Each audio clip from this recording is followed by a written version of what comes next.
ප්‍රථම ටෙස්ට් තරගයට තමයි සංජිතය මුලින්ම ප්‍රකාශපත් කරලා තියෙන්නේ.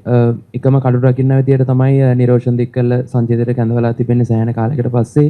ඒකත් එක්ක මොකද්ද කණ්ඩායම ඇතුළේ තිබුණ කතා බහ හෝ නැවතත් සංජිතයට කැඳවන්න පුහුණුකරු එක්ක මොකක් වගේ කතා බහක්ද තිබ්බේ මේ අවුරුදු 3කට කලින් වගේ තමයි දික්කල්ල අවසන් වතාවට ටෙස්ට් තරගයක් ක්‍රීඩා කළේ. මොකක්ද ඒ ගැන තිබෙන කතා බහ කණ්ඩායම ඇතුළේ? ඔව් ඇත්තටම දික්කල්ලට ටෙස්ට් සංජිතයෙන් එළියට යන්න උනේ කුසල් මෙන්ඩිස් නම්බර 7ට ආපු හින්දා ඉතින් මම හිතනවා කුසල් මෙන්ඩිස් ඒ ස්ථානයේ ගොඩක් හොඳට සෙල්ලම් කරා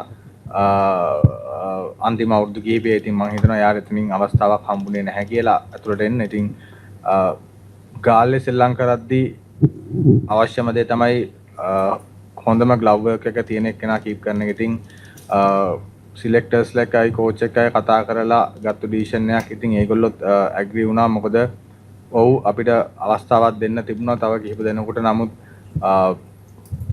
හොඳම ග්ලව් වර්ක් එක තියෙන එක්කෙනා විදිහට දික්කල්ල සෑහෙන ඉදිරියට ආවා ඒ අවස්ථාවේ.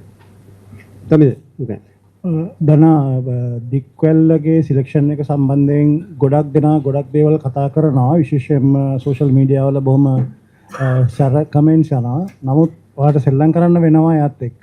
ඔයා මොකක්ද දික්වැල්ලට මේ වෙලාවේ කියන්නේ? ඒකෙන් මැච් එක පටන් ගන්න ඉස්සෙල්ලා ඔයා දික්වැල්ලට මොනවද කියන්නේ? කියන දේ හොඳට කීප් කරන්න කියලා තමයි. මොකද කීප කෙනෙක් විදියට කණ්ඩායමට ගෙනාවේ ගාල්ලේ සෙල්ලම් කරන්න ඒ එක්ස්පීරියන්ස් එකත් එක්කයි මම කලින් කිව්වා වගේ හොඳම ග්ලව් වර්ක් එක තියෙන එක නම් දැනට ඉන්න නිරෝෂන් දික්කල්. කැප්ටන් කේශරණවන්ත යෝන් දඟපන්දු යවන්න එක්ක කණ්ඩායමට ඇවිල්ලා ඉන්නවා. අකිල ධනංජය පිළිබඳවත් මේ තේරීම් වලදී සලකා බැලුණාද? අකිල ගැන මොන වගේ කතා බහක්ද තියෙන්නේ? සහ කේශරණවන්ත ගැන කැප්ටන් විදිහට ඔබ කොහොමද දකින්නේ?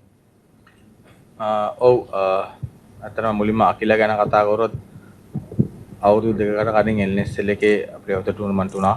මගේ ටීම් එකේ මම සෙල්ලම් කරේ. ඉතින් තාමත් හොඳට පන්දු යනවා. හැබැයි අපි කොහෙන් හරි අලුත් කෙනෙක්ට තැනක් දෙන්න පටන් ගන්න ඕනේ. ඉතින් මම හිතනවා මේක තමයි හොඳම අවස්ථාව කියලා එක.